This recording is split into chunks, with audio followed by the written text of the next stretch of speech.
What's up, guys? And welcome to the Music Hacks Network. Ladies and gentlemen, on the Zoom as well as on YouTube, mine is a pleasure to present to you Mr. Verlando Small. He is the saxophonist for Jermaine Edwards, and I'm sure a host of other artists.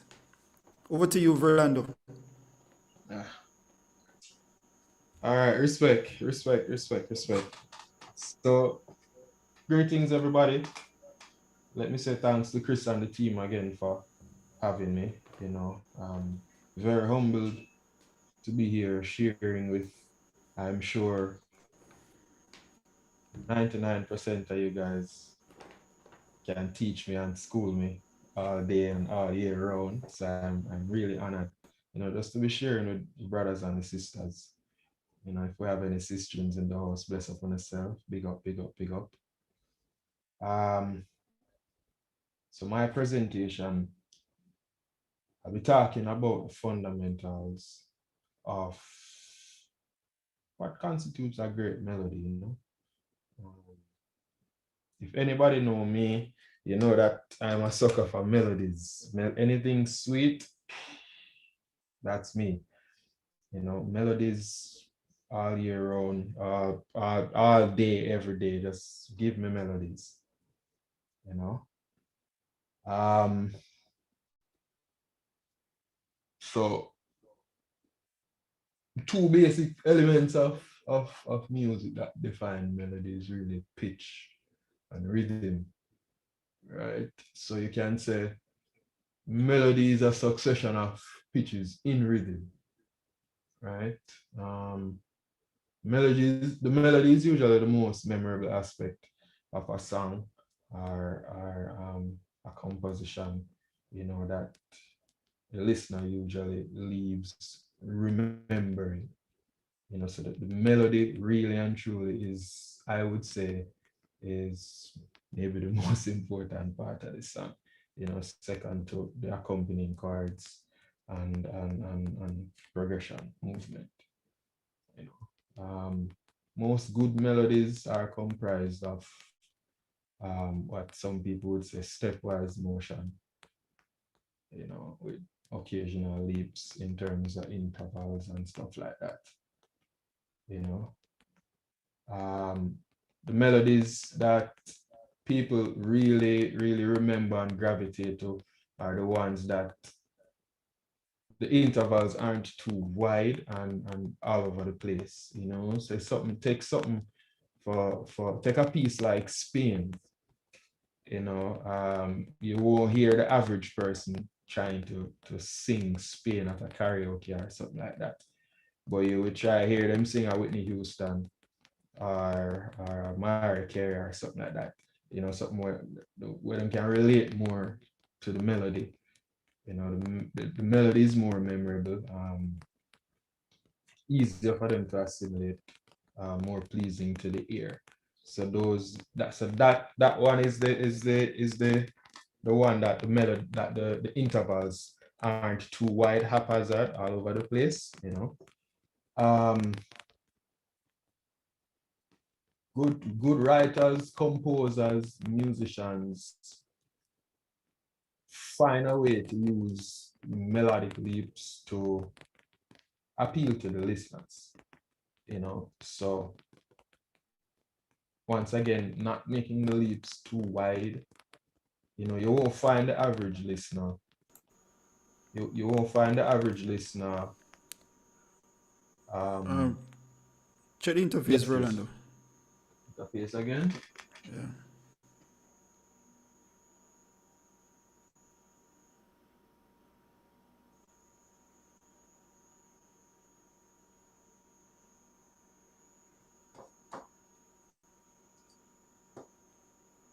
Our sound. Awesome. All right, good. Okay, you won't find the average listener, average consumer of music listening to anything too heavy. That's why some people would say, straight ahead jazz and stuff like that is for a select few. you know, because people more gravitate to the commercial, how do I want to say that? How we view music commercially, you know, people more gravitate to that type of taste. So yeah, you find good writers and composers commercially tend to go for stuff that don't have as many or as wide melodic leaps as those in the jazz, in the straight ahead jazz genre, or say classical. You get me? To each his own. Everybody have their own taste, but you find that the general public goes for the commercialized music in terms of how it's arranged and produced. These days, you find that you have similar progressions showing up in different forms.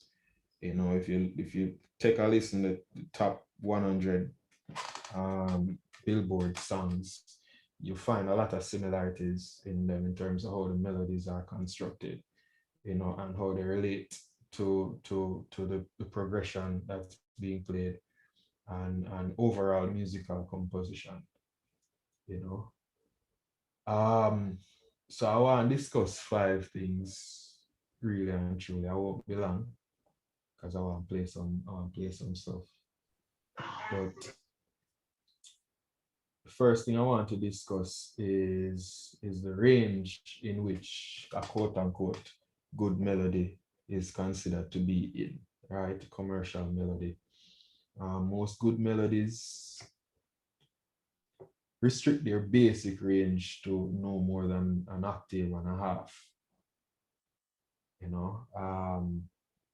Because as I said before, if you find that you're jumping all over the place melodically, you find that okay, after the first 16 bars, if you make it so far, people will tune out.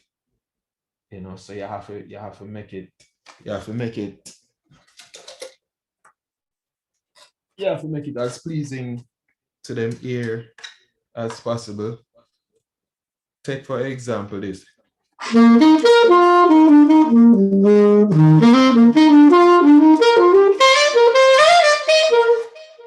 You're not gonna find somebody sing that note for note, but you'll find them sing.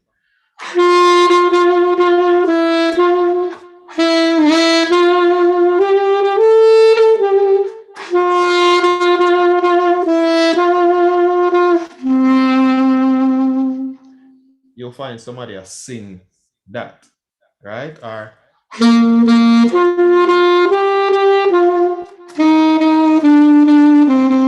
sorry, I have a 6-month-old, so these melodies are in my head.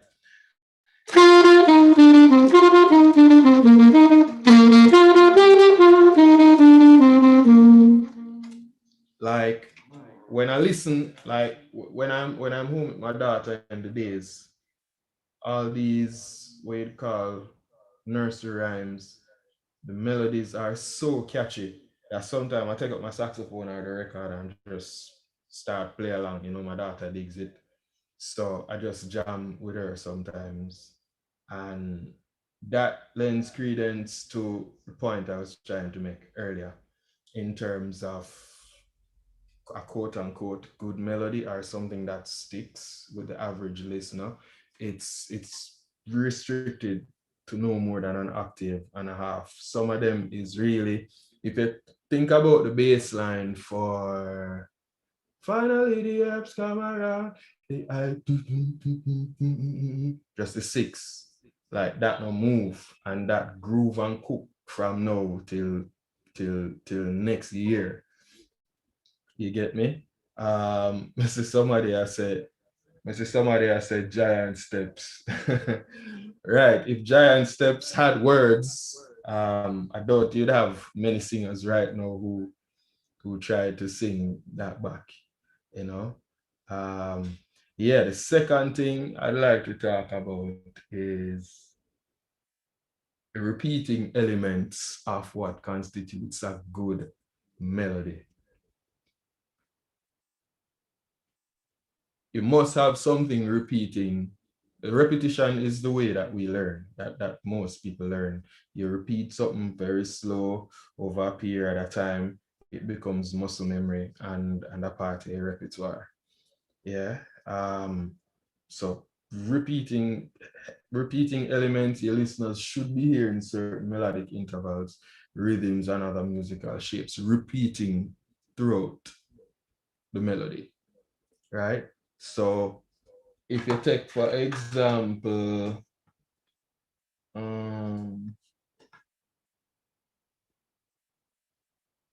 me see if I can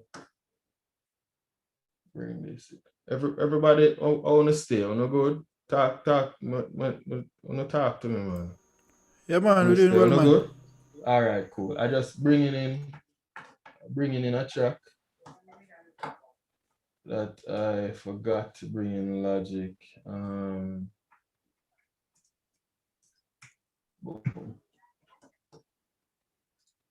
All right. So bringing it in now.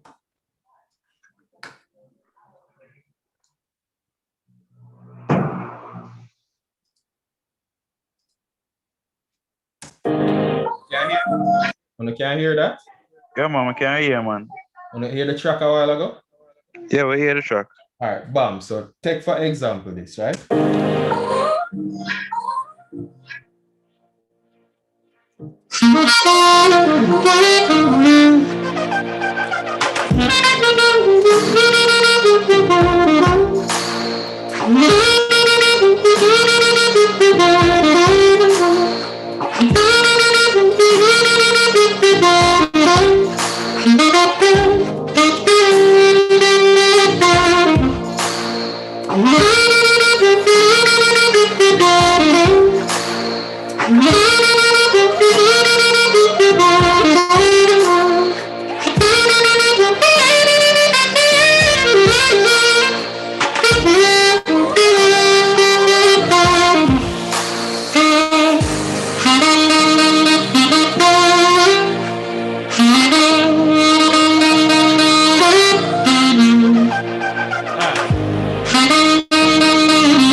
So, like a tune like that, you will hear somebody else sing. Even if them don't know the words, you will hear them sing.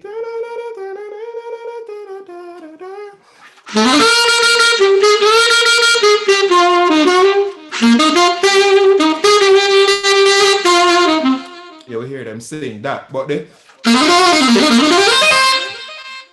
there's no way, unless you have some crazy singers out there will run from now to the next year, right? But you find some them are gonna stick to where them can repeat or where them can commit to memory, and them do that by listening to repetition. So if you're constructing a melody, make sure so it have some elements that repeat, either the rhythm, the shapes and the stuff where you play the intervals and stuff like that. Yeah.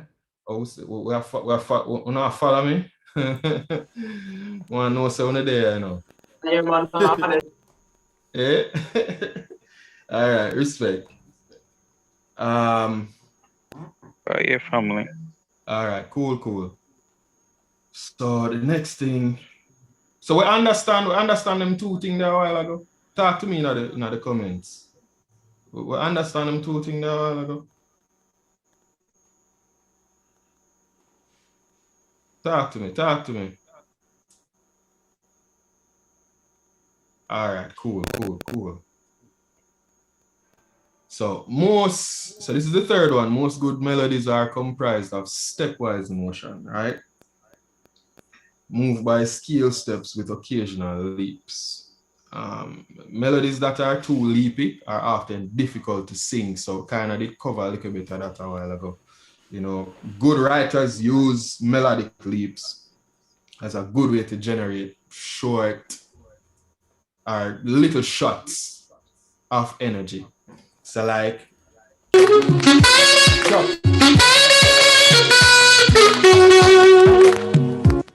so even in terms of how I approached it a while ago, so it's like a small jab and then a powerful one.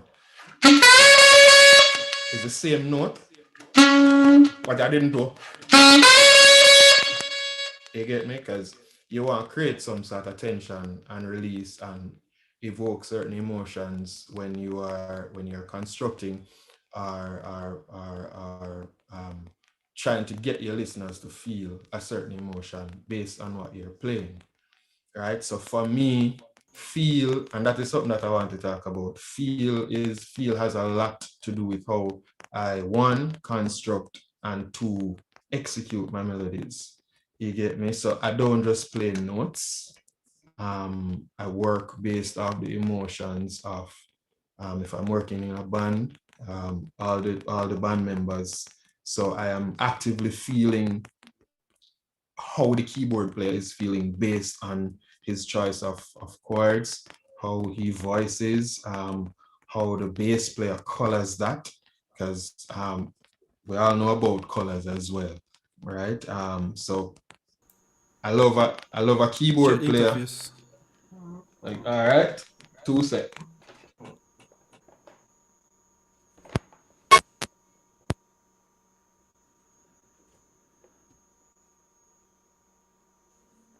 Oh, stay.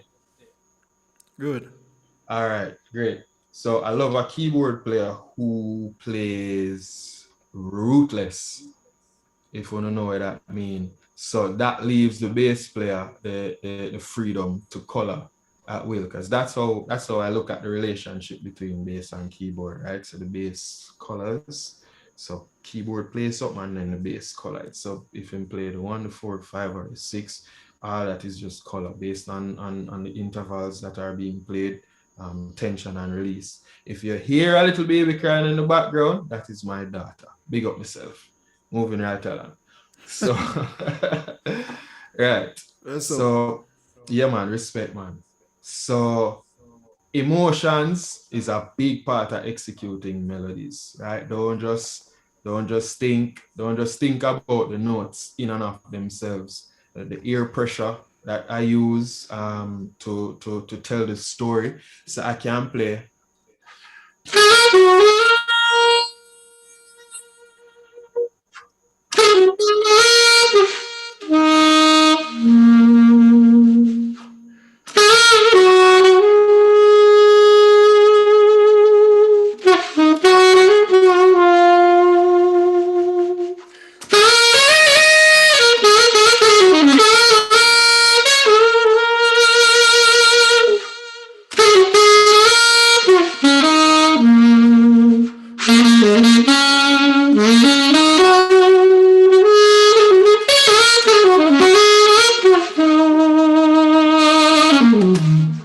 So like that are just raw emotions. I'm not thinking of notes. I'm not thinking of anything. I'm just thinking about how I want the person on the other end to feel. Like I want them to feel exactly what I'm feeling when I'm playing. Right. So I don't think for me, laws in music or rules in music are made to be broken. You know, you one, acknowledge it. Say, yeah, cool, you exist, understand why you say whatever, and then you just do your thing. You get me? Because it's all a creative process and no two-person creates the same, right? So that's a little insight into how I think about melodies when I'm constructing them and when I'm playing them, right? This is one of the big things for me. On to point number 4. Most good melodies have a discernible relationship with the bass line. Wanna agree with me? Wanna know what me I say? The higher them know what me I say, wanna talk to me, man. Talk to me in the comments. Boom, boom, boom, boom, boom. Right. Respect. So, especially when I'm using in-ear monitor system, I one of the strange man them. I ask for every single thing because we need a true representation of what's happening on stage. So I don't just want to hear myself. Actually, I am on the same level or a little bit below everybody in my ears, so I can hear exactly what is happening and understand what I need to do as a saxophone player, or if I'm within a horn section, what I need to do within the confines of the section. Right? The bass line colors everything and gives me personally direction in terms of what I need to do. The passing notes that the bass play. So if he's going from a 1 to a 6 to a 5 and a 4, all those passing notes tells me pretty much, okay, we're going to take this shortcut to go here. So I will sneak in a little run just in that little space to make sure that it not overdo it, but it tastes good and it sounds very nice. If you don't understand what I say. You get me? One of my favorite bass players in Jamaica, and probably because I work with him for a long while, but he's a very intelligent guy, both personally and musically. Carlton Jarrett. I enjoy listening to Carlton playing bass. I don't know if anyone ever hear Carlton play solo bass, but yeah, man, you start draft your tissue and them up there, wipe your eye, you know. Just colors in general, how the bass colors the overall progression that is being played. That is something wonderful to this date. I don't know if I can quantify it or say I understand it, but I would more think about it on a spiritual and an emotional level. You know, I just know it's there, and when it's right, it just right. You know, the other day I was recording a song for my Instagram, just for my followers. And after I played the intro, this is when the concept actually came to me, or this is when I actually say, yes, there is definitely a relationship between how I construct my melodies and bass. Like when I listen back to it, I never plan it nor anything. Like I just take up my sax and I say, yo, let me see if I can come up with a decent melody for this progression. And it's a very simple progression, but like when I listen back to when I play, I say, yo, you know, say subconsciously I listen to how the bass are color this thing and how I did able to weave stuff around it. Like it made it shock myself when I listen it. Because I say, yo, if a next saxophone player was supposed to play it or another musician, some would have wanted for sound. You get what I say? I'm gonna see if I can play a little piece of it for you.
So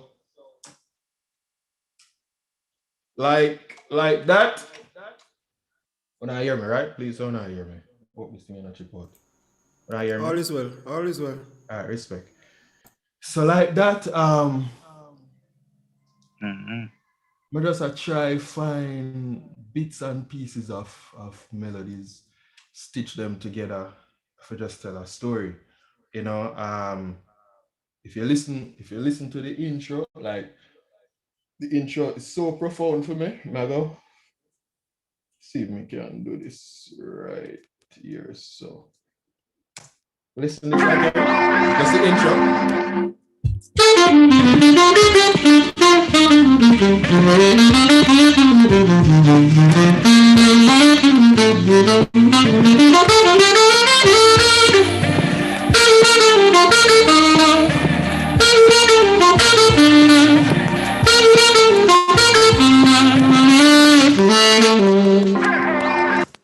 So that's a little nugget when me are telling about, right? Interface.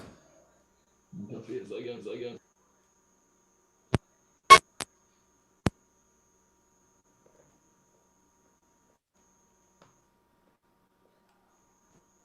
I will stay. Awesome. All right, cool. Yeah, so that's a little nugget when me I tell you about. When you listen how the melody wrapped around what the bass I do, like how the song is being colored. Like when we listen it back and me analyze it, I say, John Star, this is such it's such a wonderful chemistry between in terms of what can happen melodically and what's happening with the bass. Because a lot of people, a lot of solo instrumentalists, I find Jamaican ones, we focus on our instrument alone. You get what I say? Rather than trying to listen to what the other players of instruments are doing and see how best you can fit into the mix. A lot of us really struggle where that is concerned. It's something you actively have to work on. I actively work on it, listen what my keyboard player is doing, listen what my bass player is doing, rhythmically what's taking place on drums. So even in my ears, I ask for every single piece of the drums. All my engineers that work with me know that once Verlando is on set and we're using ears, we have to give him everything down to the splash, down to the overheads, I'm have to pan them left and right, every single thing, right? Because I don't want to miss a beat, I don't want to miss a detail, because every single thing is important in terms of what happens on the bandstand. Melodically, from my standpoint, everybody have a job. The bass player's job is to, accompany and color whatever the keyboard player is playing. My job really and truly is to fill the what you call it, the empty slots, with just nice melodies, something something. All right, think of this. I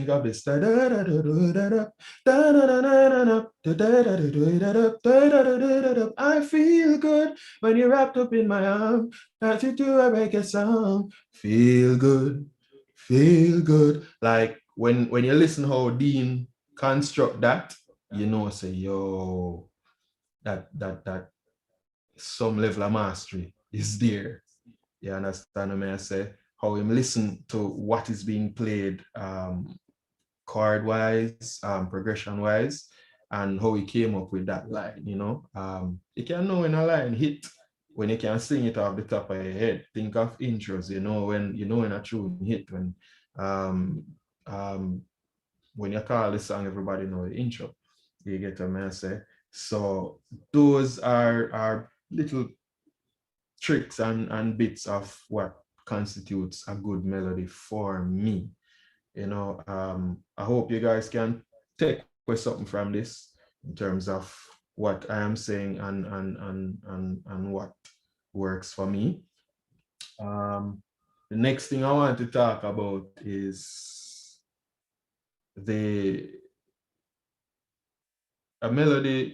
good melody, quote unquote again, usually have some sort of climatic point, right? Down from which it moves, you know, from the rest spot back up there, which tells your listener that, hey, something bigger happening right here. So listen to me, pay attention. You know, for me, this is one of the tracks. I think I played this track earlier, but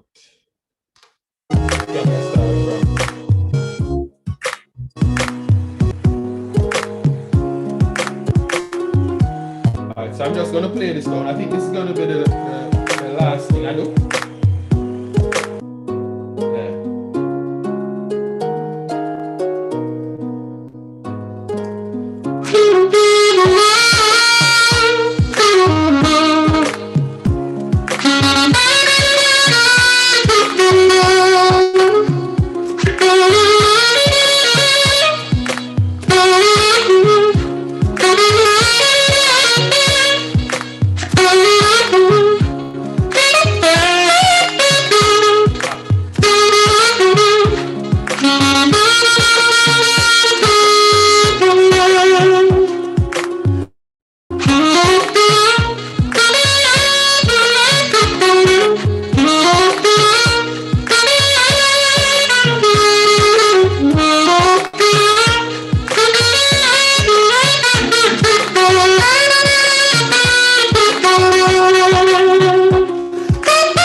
To the bridge now, when you talk a climax.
as you can clearly hear, the direction in which that song take you. So it start you off.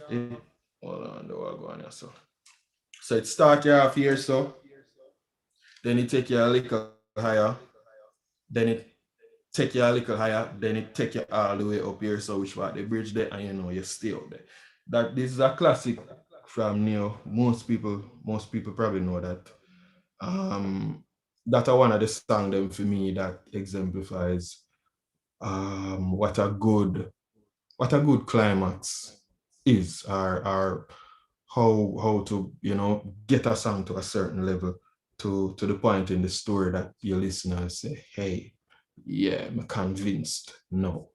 You get what I say? One of the last thing that I want to talk about, so that would take care of the 5 points that I wanted to go over, but one of the things I have to touch on before I leave here is how we approach melodies, especially when we try to play them back. A lot of horn players in the diaspora in Jamaica, you know, international, because I listen wide, so I hear a lot of people.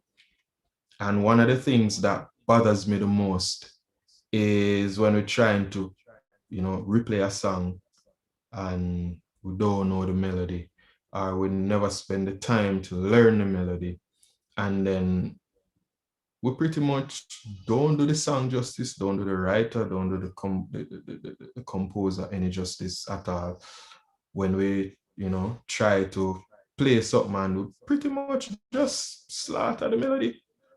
You know, it's something where pain my heart, as you know, the figure by now melodies are dear to my heart. So if anybody on this thing listening right now and wanna play melodies, please, I beg you know, learn the melody of the song them. Do. Please, please, please, please, please, please, please. All right. Something will help you as a musician as well, because being accurate is something that all of us should be aiming for. You know, being able to think about being on a stage, accompanying, say, say Whitney Houston never dead and she come to Jamaica, or say Celine Dion come Jamaica, right? And she want a band. And you go solo. You have to play back the exact thing them. So I say, let's get in the habit of learning the stuff and executing them. Once you learn it, then once the melody is established, then in the second round, third round of the song, especially when it's time for you to solo, then you're free to have your way with it. But in terms of establishing the melodies, please, you know, anybody know me I talk about or agree with me, or just me? I don't know if it's just a me problem. Chris, you know We of agree with any? you, man. You We agree with totally agree me? with you. Yes, man, definitely. Yeah, man. That's something that bother me. Like it really, really bother me. And then some of the times, like people will record stuff and send it to me and say, yo, what you think? You know, and then after them post it on them page and you know, you see them supporters go on that and them like it and think. It's really hard to tell a man the truth. Say, yo, my brother, you really need to learn the melody of the song. It's difficult for me tell a man that say learn the melody of the song. You understand? So before we come to the bridge there, before the bridge even make, if we can just learn the melody and just do what we need to do to represent ourselves well, because trust and believe, right now we know people that are on this thing from all over the world, you know, and all eyes are on us as a musician who aspires to, you know, climb to the top and game. Excellence should be something that we aspire to. And there is no shortcut. We have to just put in the work and just keep putting in the work, represent yourself the highest level, you know. If there's anything that I didn't cover that you would have wanted to hear, you can probably ask me, and Interface. in the question and answer section, and we see if we can address some of them. Interface.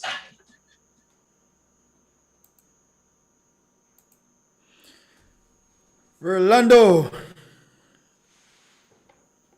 Yes, sir. Yes, sir. Whoa. That performance was electrifying, bro. Respect, man. Respect. Yeah, man. I am feeling good to know that such a great saxophonist is here with us in Jamaica. All right, and I know you can represent on any stage abroad, and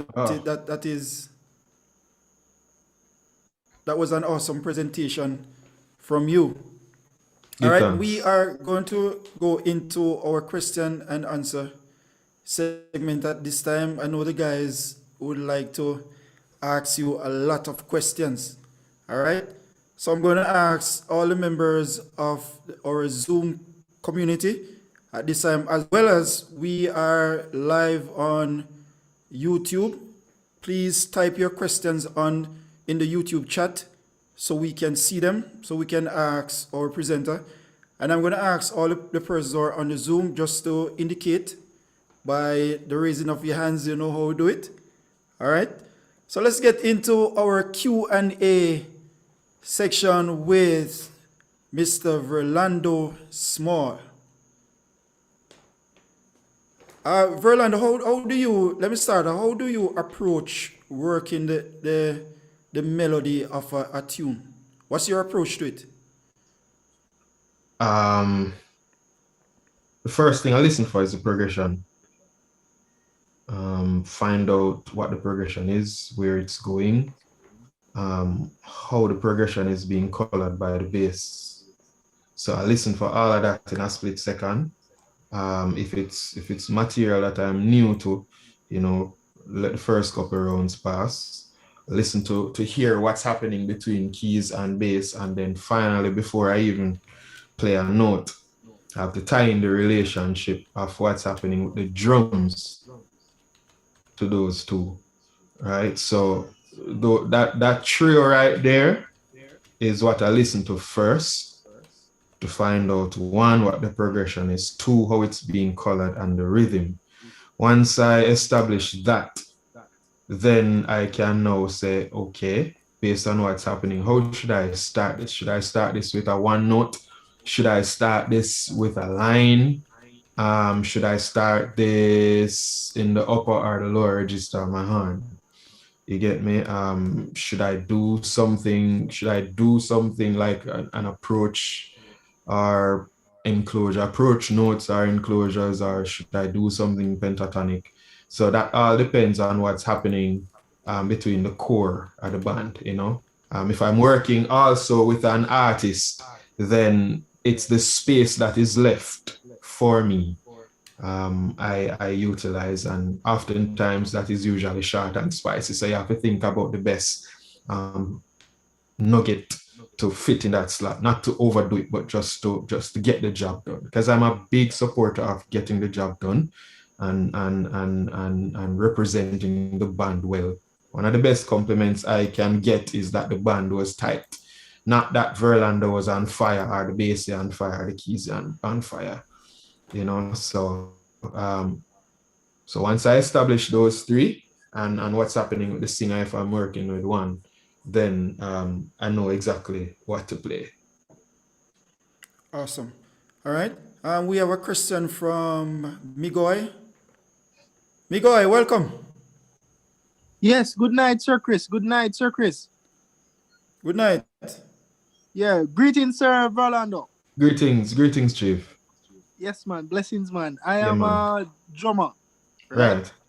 Yes, but I must say, firstly, I am so inspired and driven by your works as a saxophonist, and I really respect the level of humility that you aspire to transition into, especially at a stage like this, at a level like this. I really respect that about you, sir. Respect, man. Enough respect. Yes, man. And you know, my question is tonight, you know, as I was, you know, I was a little bit late and stuff like that, because you know the 9 to 5 go on them and them thing there. So I wanted to ask, since Digicel Rising Star, Mm-hmm. what has been, I wouldn't say the main, but what has driven you so much, or what has inspired you so much for you to continue? What motivational aspects were there of you know, that you thought about, that you sat at the drawing table just to build yourself to the level that you're at? What are some aspects that led you to be the Verlando Small that you are now? All right, that's an awesome question. Thanks for that. It's quite a peculiar position I was in, coming out of Rising Stars. I tell everybody, Rising Star for me was a I don't want to say a gimmick, but when I look back at myself in Rising Stars, I really say, you know, so that boy they can't play saxophone, the boy they don't know nothing when music is concerned. Um, Outside of when Rising Stars just finished, Jeremy and Edwards reached out to me, right? He wanted me to become a part of his band. Now, if you guys know anything about Jermaine's all-star band, it's Carlton Jarrett, Christopher Wright, Christopher Campbell at the time, and Colin Bobby Phillips. Right now, these guys are stalwarts in the industry, playing music for years. And here come this little youth out a Rising Star with fanfare to music and make people dance and win the competition. So when I realized what I was in for, when I became a part of Jermaine's camp, I literally stayed home for about a year, seeking guidance from those closest to me, Chris Wright, Carlton, Chris, and Bobby and Jermaine himself, and just tried to lay as solid a foundation as I could. I revisited how I approach scales, my tone, all of them things that I had to pull down the whole circus, set it up back, you know, in order to what should I say, feel okay being in the presence of these musicians, because I felt as though I was the weakest link in the band and I didn't like how that felt. So I did something about it. You know, I am always one who seeks after knowledge, and there is nobody too low for me to ask if you have any musical inclination whatsoever and you have something to teach, I will learn it from you. You know, so that's the approach I took, and I was blessed to be around those guys, you know. So when I measured myself to them, I said, no man, me need to do something for come and par, so all of us, you know, can sound like one, you know. And I spent a year at home, you know, just building the foundations and just playing. I started experimenting with effects. I think I'm one of the first saxophone players in Jamaica to start experimenting with effects and find something that works, you know, to the point where now a lot of people look to me for advice where saxophone and electronics are concerned, you know. So I did just pull on the whole circus, my brethren, and set it up back because I wanted to represent myself at the highest level possible and those around me. You get me? So yes,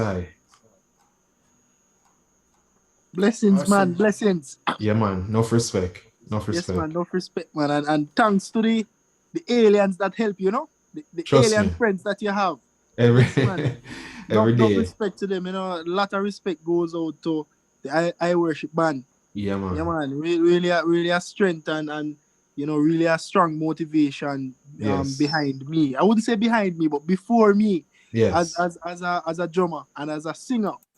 Right. The motivation is there, and I respect the humility that each member has, Yeah, man. irrespective of the level they're at. Yeah. Yes, man. Bless up my brother, Yeah, man, and go and play, one strength. Yeah, man. Enough respect, my brethren. Respect. All right, Miguel, bless up. All Yes, right. sir, Chris. Anna, man. Anna, blessings. All right. Chauvel.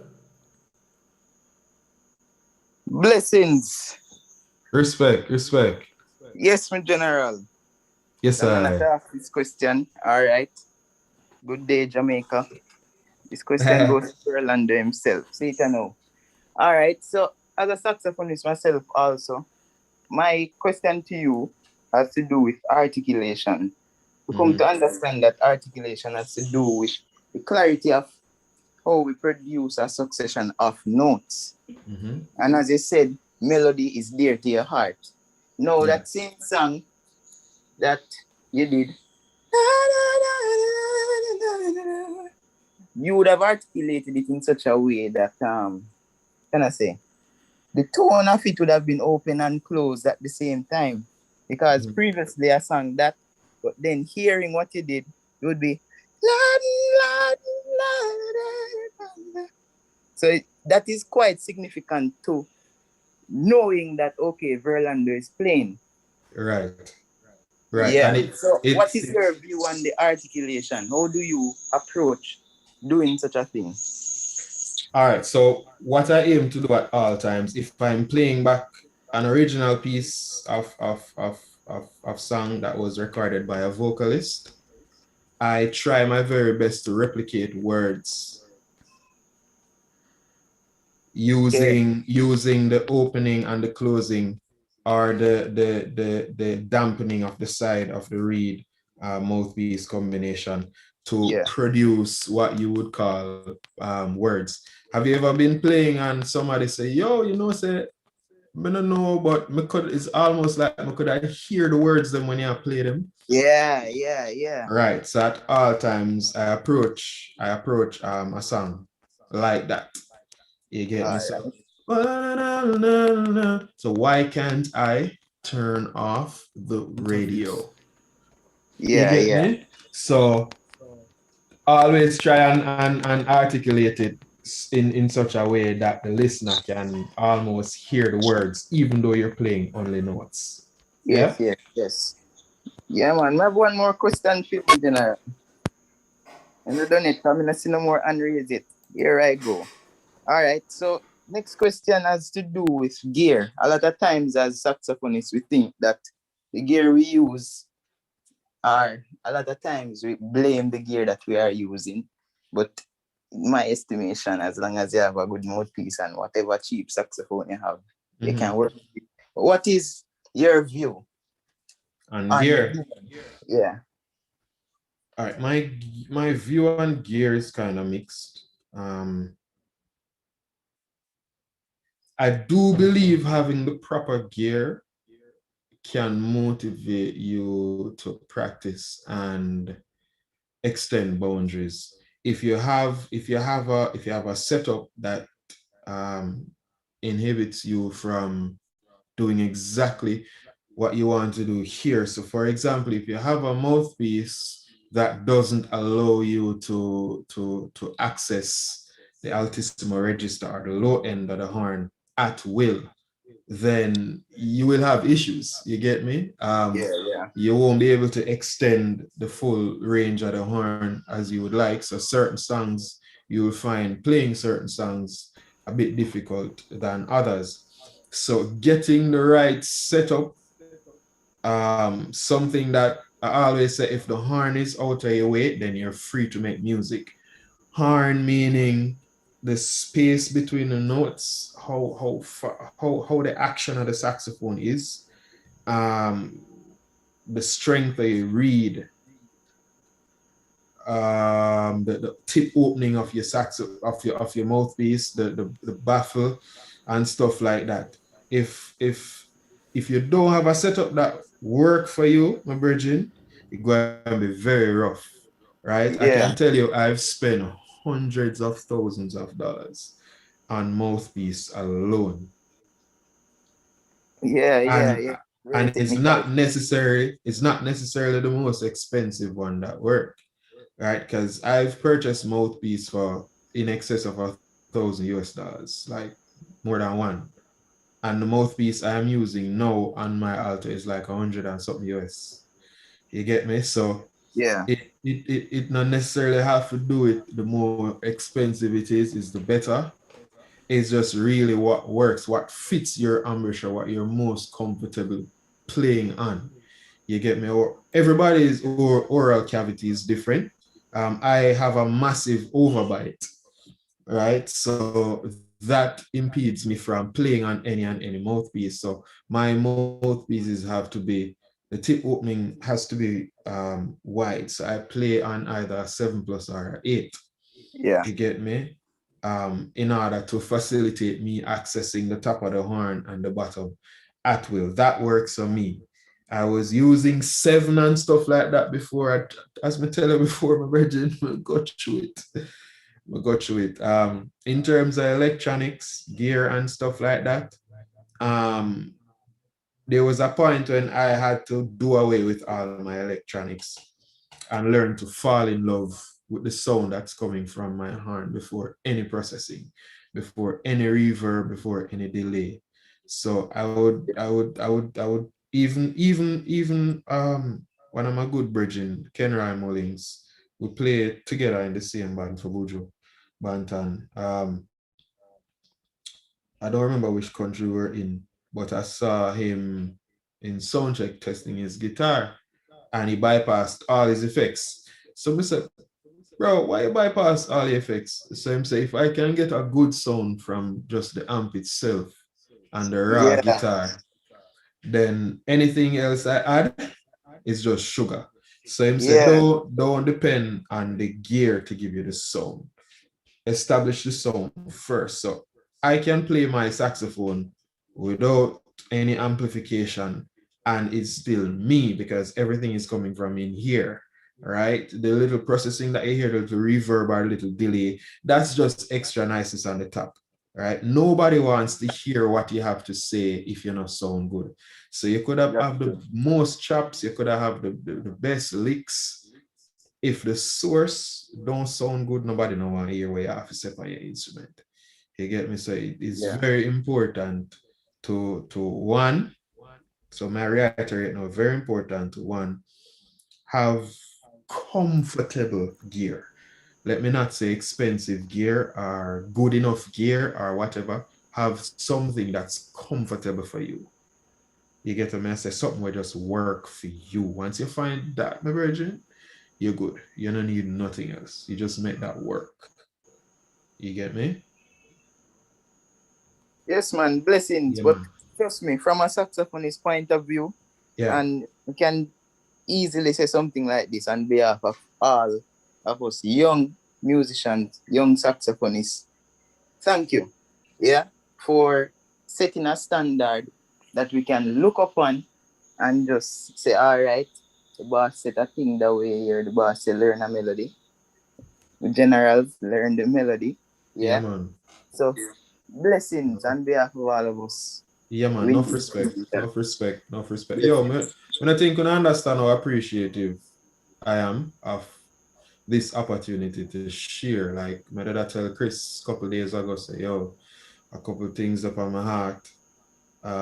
When we did really want to find an avenue. So that's, we could have just talk to everybody one time. So everybody who there, if you know somebody else, just whatever you learn, just pass it on. And like me really appreciative of the fact that I was given this opportunity to share. So Chris, once again, thanks to you and the team, same way. All right, next message, next question. All right. Bless up yourself, Verlando. We are Yeah, man, quite happy respect, to man. have you on the platform as well. Yeah, All man, right, so respect. all right. Let's take a question from YouTube. This one is from Sachel Thompson. She wants to know how long did it take you to get to the level that you're at playing the saxophone. Most of my growth happened within that year I spoke about, because I as I said, I literally did just lock away and just put in the work. Not sure if you guys know of Charlie Parker's story. He was embarrassed on stage, told that he couldn't play and him need to come out, leave. I think somebody did even fling something and lick him. And him did go ahead. I don't remember the exact amount of months, but he went away for quite some time and just locked away and practiced like in excess of 16 hours a day. And when I need to say nothing more about Charlie Parker, right? Charlie Parker is and will forever be a household name, you know. So for me, most of that growth happened within the first year, and then from that, I just continued to build on the foundation that I set. Yeah. Okay. I need to see more hands on the Zoom chat, but let's take one more from YouTube. All right. Gawain Darby is asking, when you go on stage to play for Buju Banton, what is a feeling like to be playing with a legend? Um, it might sound strange, but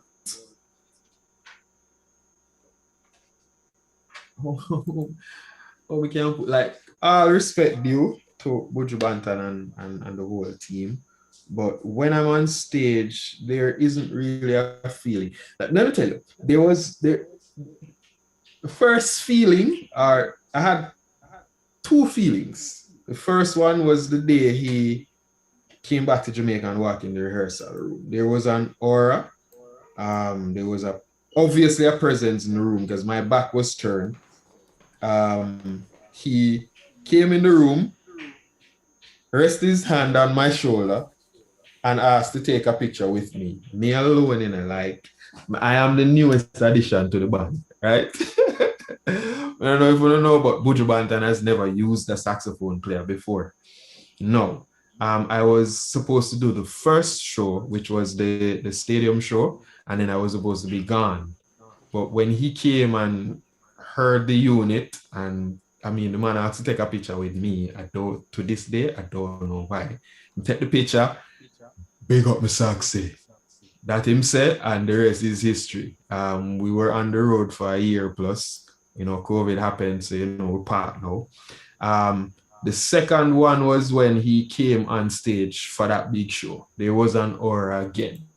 But after that, it was just music. It was just music, no feeling. Because, I mean, people would have see us. You probably see us like, you get an opportunity to see us once or twice, but we've been rehearsing for months, so them first two encounter there would have take care of everything. So everything else after that is just a regular person. We just do a show with and show nice, big up on yourself, back to the dressing room, we talk with, just like every other band. Being on the inside, it's going to be different than somebody else who is on the outside. I guess that's what I'm trying to say. But all in all, is a nice set of people to be around musically.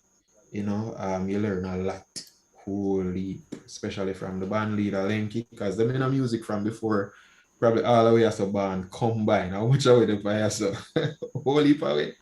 Yeah, so them know the foundations of Jamaican dancehall and reggae music, and all of them are teachers. So for me, it's our next university, that is a school in and of itself. So yeah, my brother, I hope that answer the question.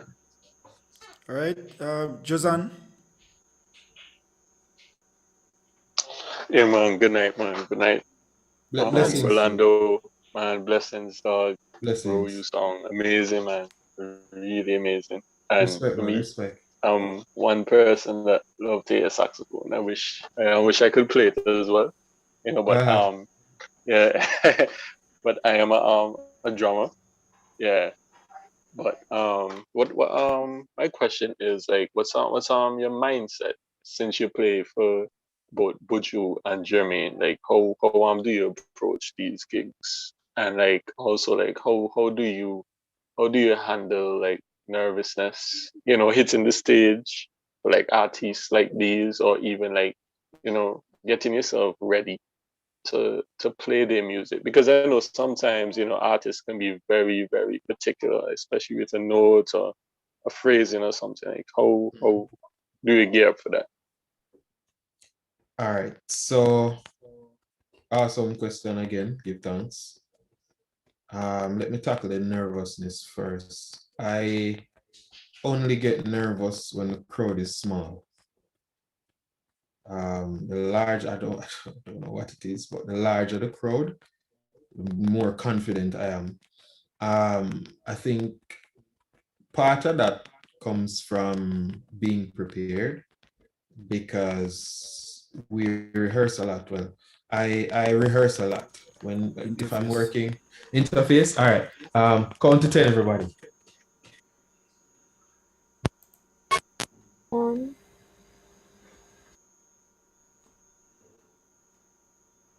Reach 10 yet? All right, 10. Cool. So part of that for me is being prepared. I rehearse a lot. Even when I don't physically have my horn, I record my rehearsals. I listen to them in my car when I'm driving. Nitpick, okay, this work there, this might have been a little bit too much. That space could have taken a little bit more and stuff like that. So I'm actively trying to make whatever I did better. So once I get to stage, it's just a matter of muscle memory, just doing what I practiced. For Buju's show, we were rehearsing from, I think it was September, and the show was in March. We learned albums. We didn't learn songs. We learned albums. Um, Part of what I alluded to earlier also, going back to the point that you raised about artists being meticulous and stuff like that, just learn the thing them.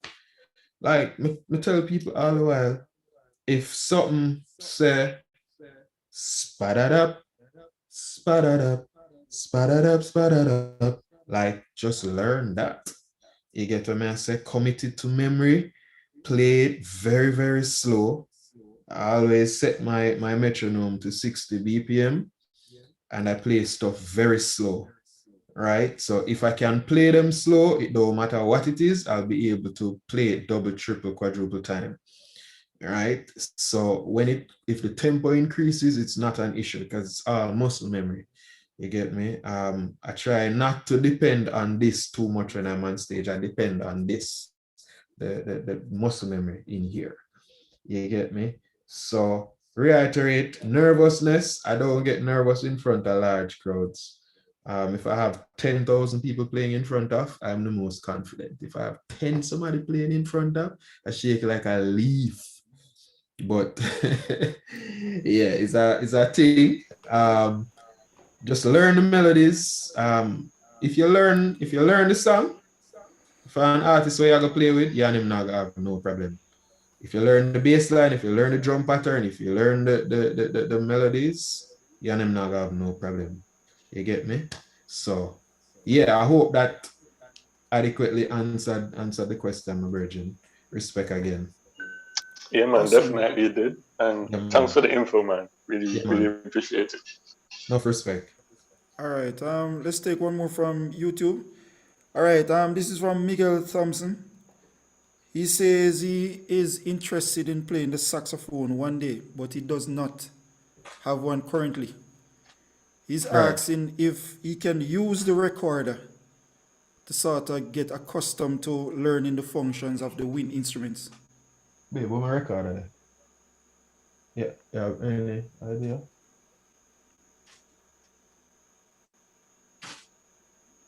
Give me a quick second. All right.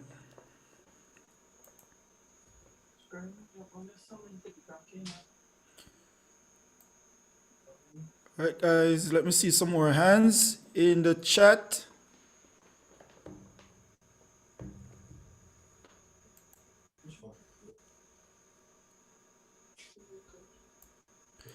A special welcome to all the persons who are here for the first time. I'm seeing some names that I did not see over the past couple of weeks, so that means you are new. All right? Welcome, welcome. This is the Music Hacks Network, where we feature Jamaica's talents, and also we are extending our borders into the international musical arena as well. All right, and I promise that each week we are going to get at least 2 of your favorite musicians to come and sort of chill with us on the Music Hacks Network. Are we going to, Verlando? Yeah, you found it? All right, awesome. I was trying to that's All right.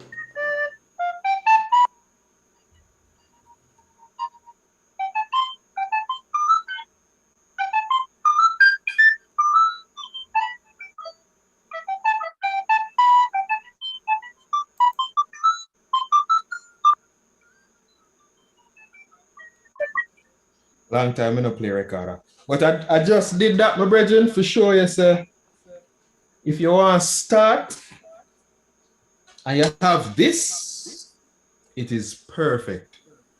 Why it is perfect? Fingering is similar. One left hand at the top, first finger B, A, G is the same thing on the saxophone, right? F, E, D, C, same thing on the saxophone. So when you hold this on the saxophone, it's the same thing. So if you start with this, by the time you're ready to transition, you should have a working, your fingers should know where to go. It will take a little bit of adjusting too, but you should be good. You get me? So play your recorder. Sometimes I take it up from time to time and just jam, especially for my daughter, because she like them type of thing here. You know, but and if you don't have that, sing. You see that thing the way you sing and commit stuff to memory? It's very important. I was without my saxophone for about 4 months in 2012 when I went away and work on travel program. See me here every day. Like I just moving my fingers and repeating melodies in my head just to stay active. You know, so talk about hit the ground running. So don't just wait on a saxophone to start. If you have something like this, it's perfect. Start and then transition. Yeah. All right. Cool. Let's take Gabby. Yes, Gabby Clark.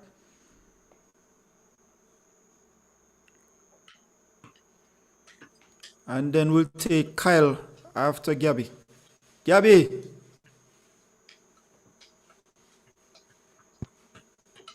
Are you hearing me? Good night. Yes, good night. Hi. Okay. Talking night, before, good night. but you weren't hearing. All right. Yeah, so I have 2 questions. Not so sure how to word the second question. So I'm just going to ask the first one because that's a little bit easier to word. Rolando, what's your favorite setting? So I know you play in different settings, but which one do you enjoy the most and for what reason?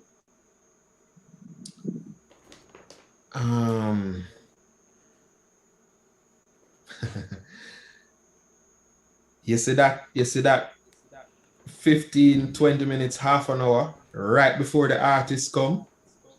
That's usually my favorite time when the band that's when everybody just go in and like all right, so working with Jermaine, so we have a studio at his house, right? A recording studio and a rehearsal studio. So sometimes he's send us the songs and say, okay, this is the set I'm doing. But it takes an hour to come over. So that hour, we say, all right, cool. we play a song and then the song just turn into something else and we just play the crap out of them and just enjoy ourselves. It's the same thing I find, especially in secular spaces, when the artists come late, then the band just plays. You know, you have fun. There's nobody saying do this, do that. No artist are saying no like this, him no like that. I think that's where you get the space to be yourself, not stepping on anybody's toes while playing, but you just get to play. You get me? So yeah, that little time before the artist them reach, I love it. Okay, nice. See if you can word the second question. We'll figure it out. Okay, so when you're playing in a setting with a band, it's a little bit different from playing, or from like a classical perspective, classical music. Because in classical music, yes, we know about numbers, right? We know the degrees of the scale and which note is assigned to which degree in whatever key. But in the band setting, I guess once you've established the key that everybody is playing in, just go by numbers. So you following me so far? Yeah, man, I am. Okay. So for me, when I'm thinking, I think letters. So once the numbers start to call, it's like it's really hard for me to switch over fast enough. So I'm not as fluent. I know where the numbers are, but how do you as a woodwind instrumentalist, how did you translate that? Because I know it's a little bit different with instruments with frets. Um yeah. So how do you translate that? How are you able to follow? All right, so I'm not sure if you know, but I sometimes have the same issue because I learned notes. I didn't learn numbers. When I started playing with, when I started playing in different settings, secularly and in gospel, I realized that the number system is widely used. You hardly hear anybody say B flat, C sharp, A minor. You hardly hear anybody say 1, 2, flat 5, sharp 6, flat 7, bam, bam, bam, sharp 2. Right? So what I do over time is, you see, after everybody pulled down and gone, as may I tell you, like I listen back the rehearsals and you will hear them calling the numbers, and then I will pick out where in the progression that number is and associated with that. So over time, I've been able to know what a flat 7 sounds like. So if them say flat 7, I don't necessarily translate what the flat 7 is from number to flat 7, right? Or from letter to flat 7 rather, and know what a flat 7 sounds like, right? I know what a sharp or a flat 5 sounds like. You get me? So over time, don't beat up yourself. And first thing you have to do is accept that you have the issue, right? I would even call it an issue because everybody learned differently. Just say, okay, this is this, and I need to get to that. So just work on it very slowly. Know what a flat 7 sounds like. A lot of the times, musicians, they'll use flat 7 as a, oh, you know, when bass line and flat 7 is so nice. I know what a 4 sounds like. You know that heavenly sound you hear in church? That is always a 4, right? Usually associated with like a 6-5-4 movement. I know what a 6 sound like. The 6 is the minor, right? Once them, because a lot of people mix up interface. All right, count to 10.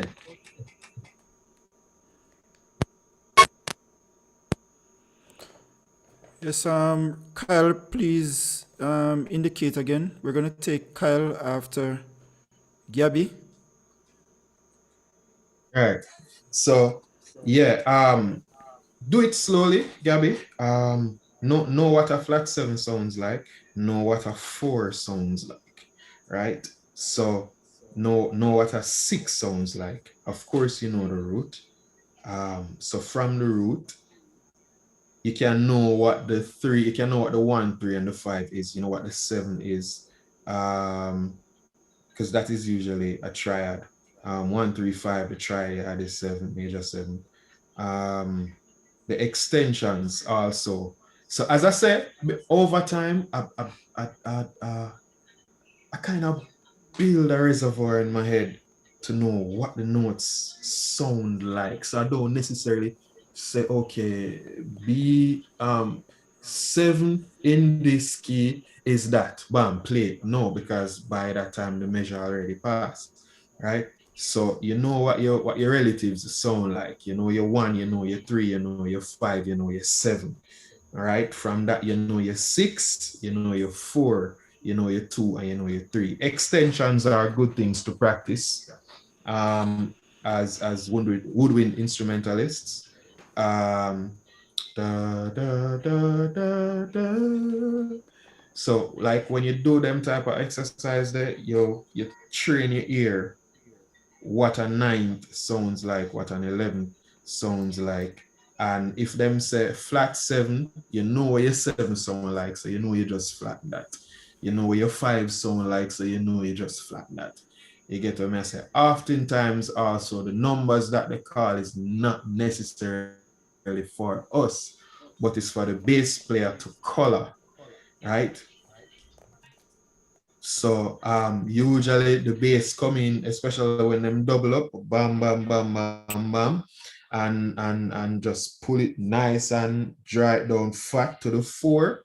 It fat and nice. You get what I say? But that is really for color. Now, how do you embellish that you know them are going to the 4? Right? So that's the thing. So you're not going to play the 4, but you know they are going to the 4. Ultimately, that's where you want to land, right? So what do you do in order to get there? That's what you have to think. You get what I say? Yeah. Somebody said arpeggios can help. Most definitely, right? Don't make your scales get boring, or don't be bored of your scales. There are a million and one ways to make your scales interesting. You get me? This little nugget I came across. Forgive me, guys. I'm just gonna play one thing. Like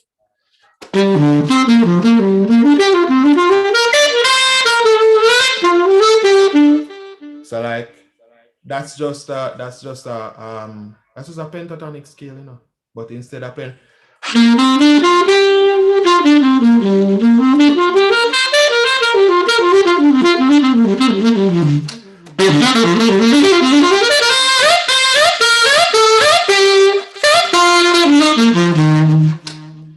like that's how when them would have got to the 4, you know, play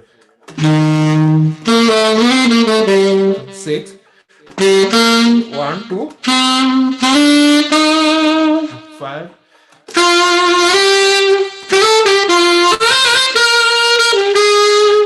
flat 7.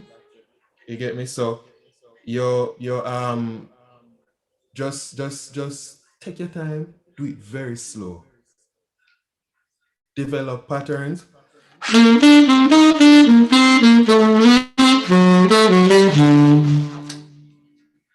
Like them type of stuff. Don't become bored of your scale. Don't just be linear. Find different ways to mix them up, break them up, and just do your best to be creative. And you'll find that over time stuff are gonna stick. You get what I'm saying?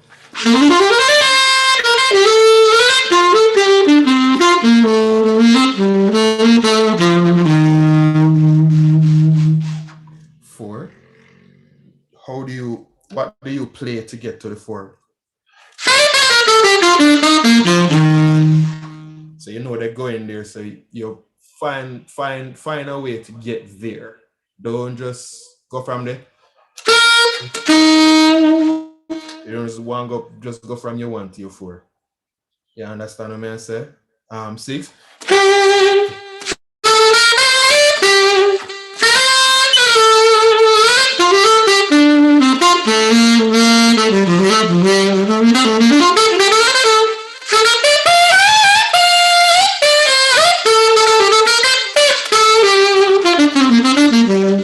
Same thing.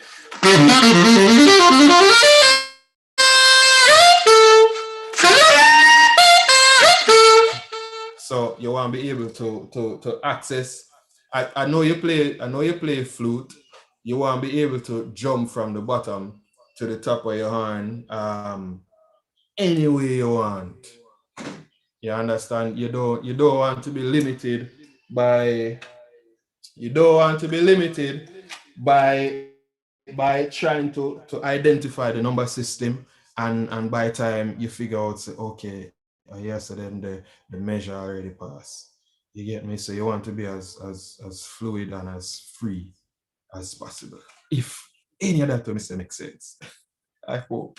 Trust me, all of that made perfect sense. You're in my head. You know exactly what I'm thinking. Thank you. Blessed love. Blessings.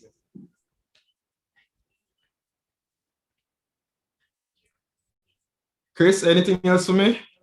Or me that? Kenny, you there? Ah, Kenil, man. Still rough. I'll have to talk to the audience about Kenil in a few. Well, I could just go on talk then. No? Yeah, man. All right, let me just stop to apologize for Kenil. Apparently, Flo is at his community doing some work. So Kenil's internet is down at the moment. Yeah. So we are still waiting on Kenil. So that's why you see I'm sort of holding out. But definitely, if Kenil does not present tonight, I will definitely host another show tomorrow. All right. All right. So you guys don't have to be disappointed. All right. I will definitely have Kenil over tomorrow night, and also Sunday evening. You guys can look forward to the great Bogle. We'll be live on Sunday. So this week is going to be an exciting week on the Music Hacks Network. So don't feel too bad if Kenny doesn't show up this evening, but definitely tomorrow I'll work out something with him. All right? Yeah, man. All right. So let's go back to the questions. I think somebody said Kyle's hand Yes, is Kyle. up. Kyle has his hand up for quite a while. Big up, Kyle. Yo, well going. All right, so I have a quick question. Yes, sir. What is your advice to players who are facing a growth plateau? Come out of the circle, yeah, you know. If that helps. If the circle, if you realize that you plateau out and you're not growing, you need to seek out persons who are in the position where you want to be, because you always put yourself in a position as a musician to grow and want more. Don't ever think you reach. For me, like, me have so much to learn sometimes. When I look at what I have to learn, like, it really depressing. Like, me not bother take up my saxophone. But don't do that, right? I say that to say there's a lot to learn, but sometimes the present company that we're in won't offer us that. You have to seek out somebody with the knowledge that you want, and try and just sit at them feet and learn from them. You know, based on what's happening right now, it's easy to reach people because we don't physically have to link up. You get me? If you need something, if you need a concept explained, if you need a different way how to approach a scale, how to improve your improvisation, just reach out. It can be something as simple as pointing you to somebody who I listen to, or who somebody else listen to, who then learn some stuff from. You know, all them things the way you hear me I play earlier, the core ideas aren't mine.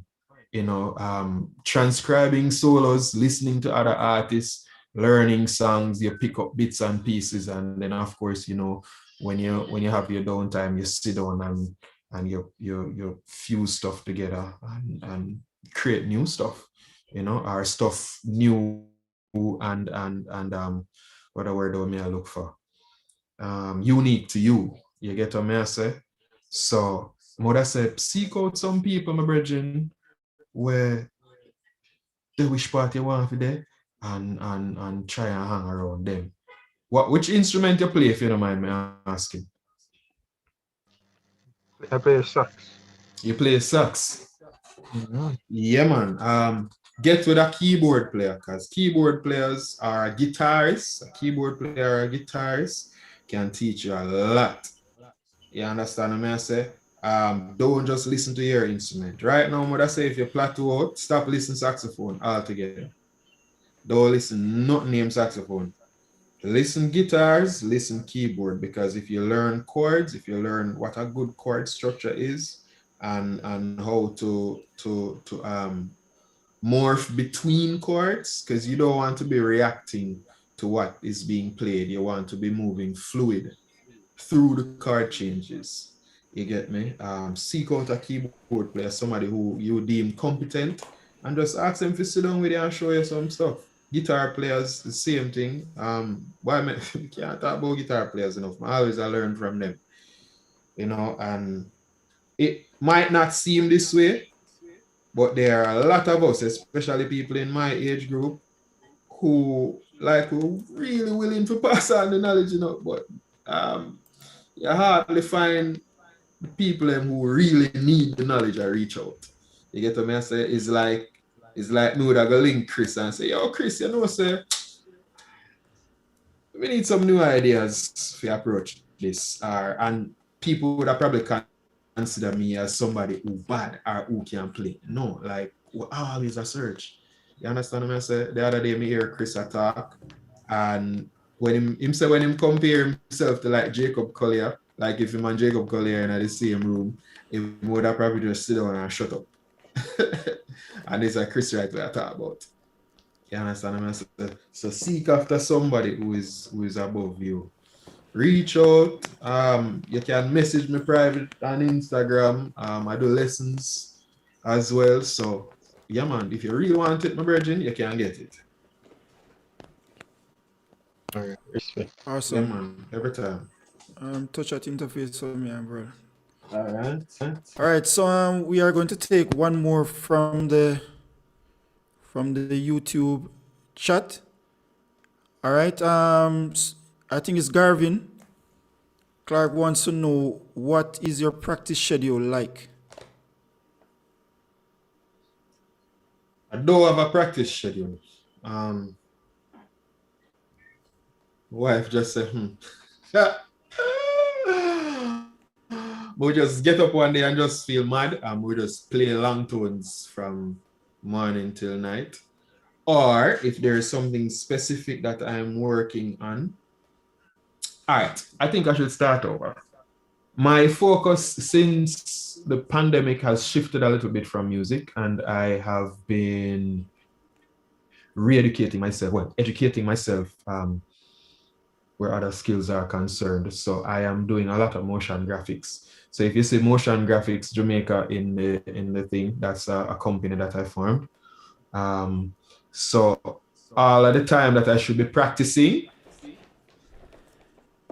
they're right there. So, but when I had a practice schedule, I practiced very slow and long, 60 BPM. Can't stress that enough, because if you can't play it slow, you can't play it fast. And I came across a vlog the other day that a brother was saying, the same question was asked, how do you practice? What do you practice? The brother said, well, I'm working on B today. B, yeah, he's a saxophone player. I'm working on B today. Yeah, if I can get it to sound good, then maybe tomorrow I'll move on to B flat. So I'm just work on B, just trying to get B to sound as full and as natural and as true as possible. It's not about the runs and the licks and all of them things, because as I said before, if you don't sound good, no matter where you have to say on your instrument, nobody know I hear. So focus on your sound first before anything else. You get me? All right, awesome. Yeah, man. That was Jake. We're gonna take one more from Jake Clark, and then we're gonna go to a special feature, and I'm gonna ask Verlando to play something after for us. What a man, Yeah, wicked. man. We're gonna give you some time to work out something for us. All right, hold on, The Gabby. special feature will be about 3 One- minutes. 1 second, Gabby. Yeah, B, the note B, not the scale, just B. Just B, Gabby. Yeah, just Okay, B. awesome. Yeah, man. All right, so let's take Jake Clark.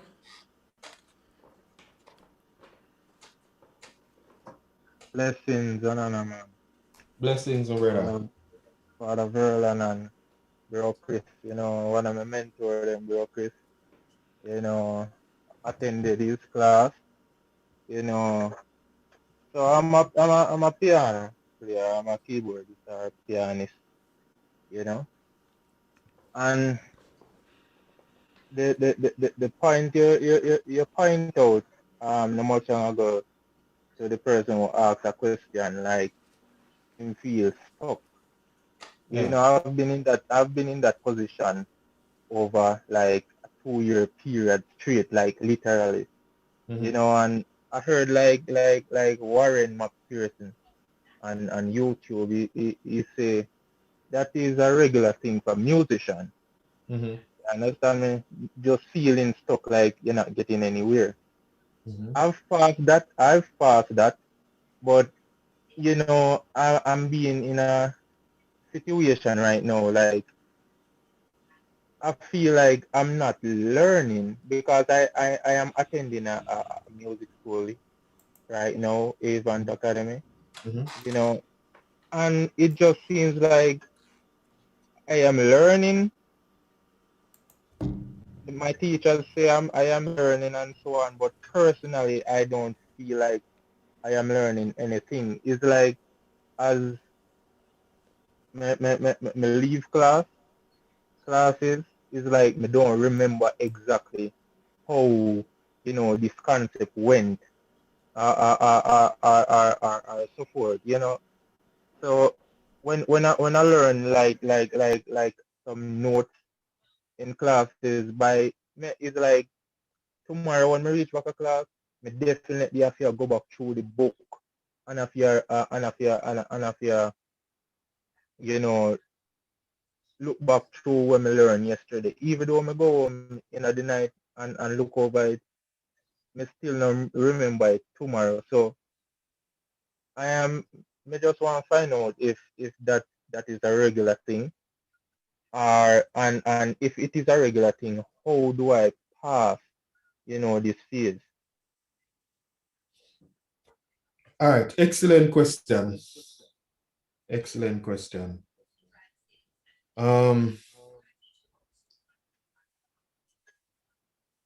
What I would say to you is when I was doing biology in high school, my teacher said to me that if you truly learn something, then you can't unlearn it. So like there is no way you can unlearn how to play a C major scale right now. You can't unlearn that. And if you think back to when you were just being introduced to the piano, you would have had to do some amount of repetition to get your ears to know what a C major scale sounds like, and to get your fingers in the position associated with what a C major scale feels like. Right? Now, what I would say is you have an opportunity to record your classes.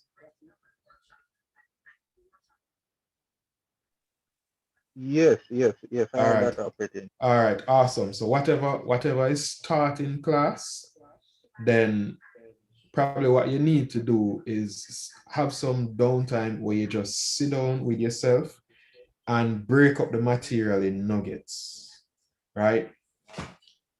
So, for example, if you're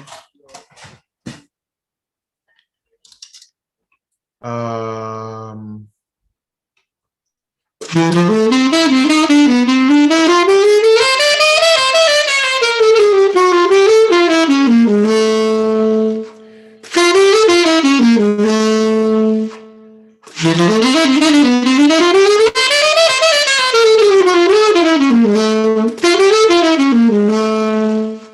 like just that little part alone there, you can take a day and just do that. Like don't feel pressured into trying to learn everything one time. And that's how it goes. Like anybody tell you that, big up themselves. If I saw them learn, big up themselves. But me and most of the people that me know, them break up stuff into small nuggets and just digest them. Certain concepts might take you a longer while to digest, and what you might need to do is seek further clarification on that. So applications of a diminished scale. Your teacher might teach it away, but I'm certain if you check YouTube, you will see a plethora of different ways how you can apply a diminished scale. You understand? Some of them you'll find them written out in PDFs for you. People will play them. People will slow it down, play it. But at the end of the day, you're going to hear what it's supposed to sound like. One of the other things you can do, get an app we can slow down stuff if you don't have that. So you slow down the thing then, put it on repeat. So if you repeat a bar, 2 bar, 3 bars, 16 bars, 32, you do that.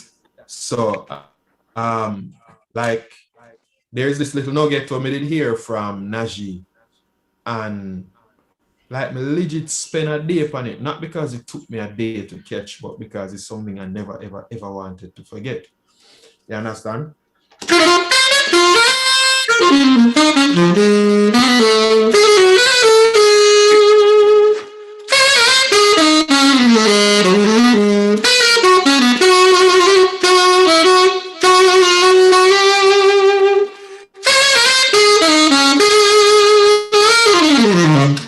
Like I never ever did want to forget that.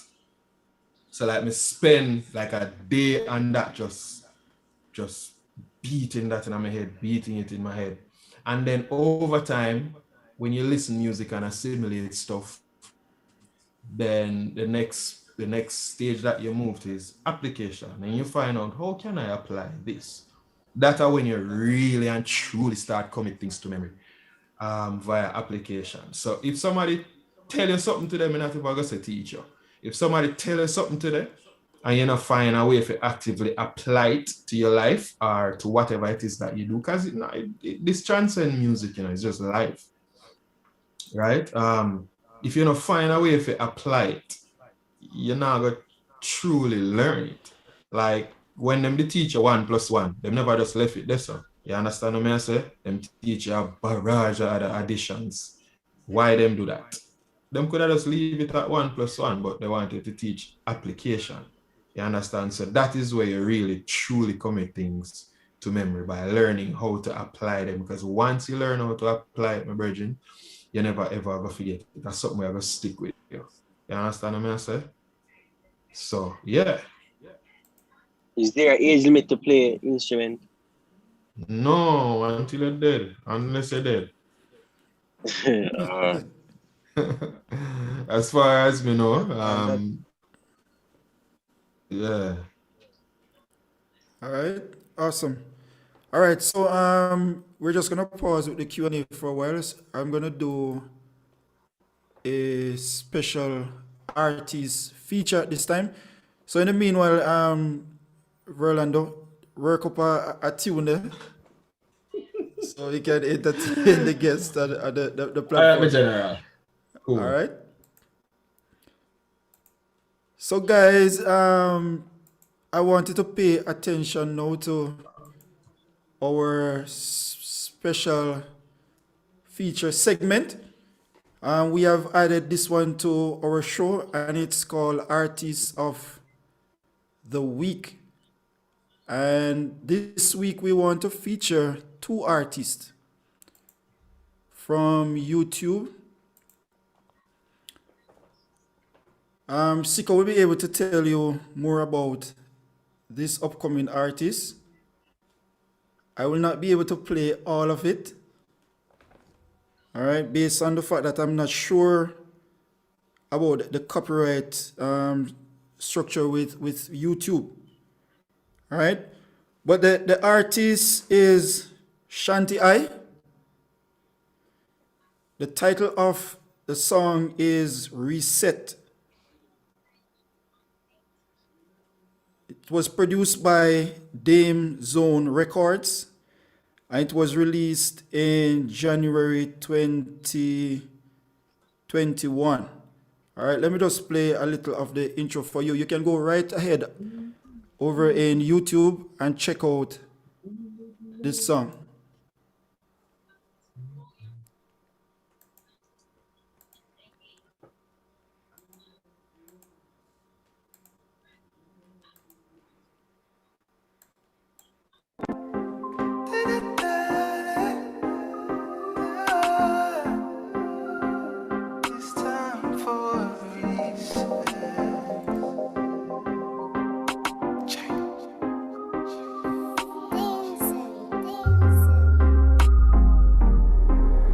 It's time to breathe. All right, check out that one on YouTube.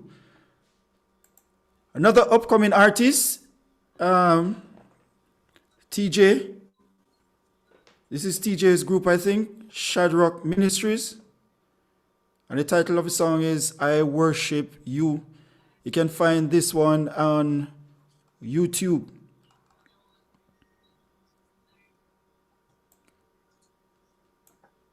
TJ? TJ, you there?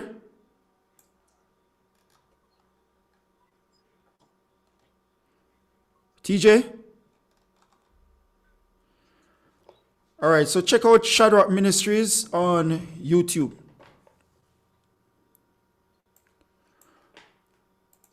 Also, I would like you to go over to the Music Hacks Network. If you do not know that we have a YouTube channel for this program, we do have a YouTube channel where we store all the materials, all the presentations that are made on the platform. You can go right ahead and type in Music Hacks Network on YouTube, and you can find all the previous presentations. All right, I'm going to ask you, please go there, watch the videos, like them, make sure you leave a comment, and above all, make sure you share them right across the world, because I'm sure that you know that this platform is to grow musicians, and we are trying our best to reach musicians far and near. All right, we cannot do it by ourselves. We need your help. So I'm going to ask you to leave a subscription on the platform. All right, share the videos so that we can get from better to be the best musician platform in this hemisphere. All right, guys. So if you have not subscribed already, please go over to YouTube and give us a subscription. We will be very grateful for that. All right, Verlando, are you ready? I think so. All right. Can you hear me? Yes, Just the interface. all right, come again. All right. Also, big up all the persons who joined with us on YouTube. Thanks for joining in. Thanks for tuning into the show. All right. Hats off to you. Welcome to the persons who are on Zoom. Also, we have a total of 48 persons here. There was one time when we had like 60 persons. All right. Oh, RJ is asking what's going on for the shirts. The shirts are definitely coming in the future. All right, RJ. Definitely.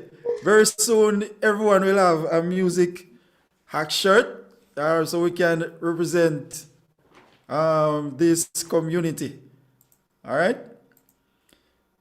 At this time, we're going to go back to Verlando Small, and he is going to take us out.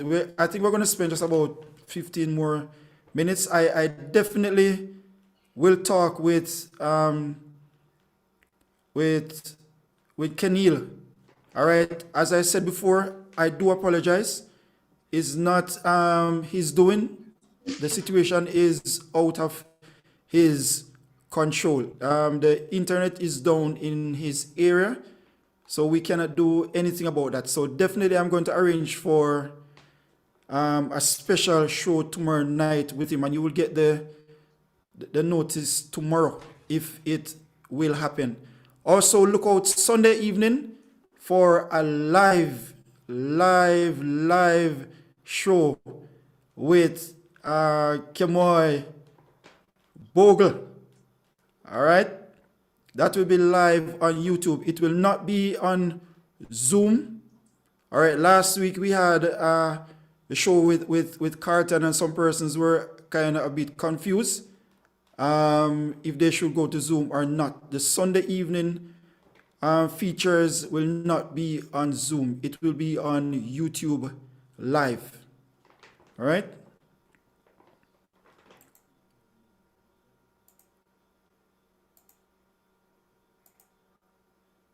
Verlando. Ready up?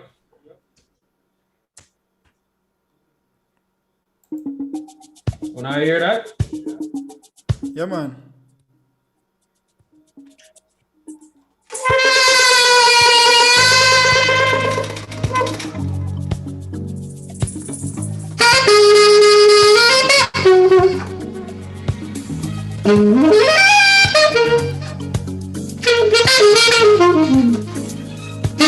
Thank you.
Big up, big up, big up, big up, big up.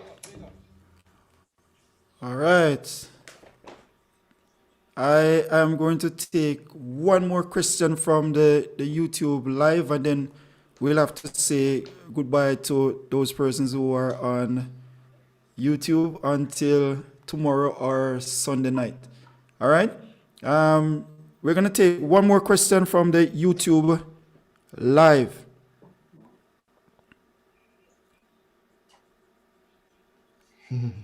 Someone is asking if you are called upon suddenly to take an impromptu solo. How do you approach it? I would have been listening, as I alluded to before, to what's happening between the keyboard, the bass, and the drum. So I would have already established a working understanding of what's happening melodically, musically, well, rhythmically and melodically.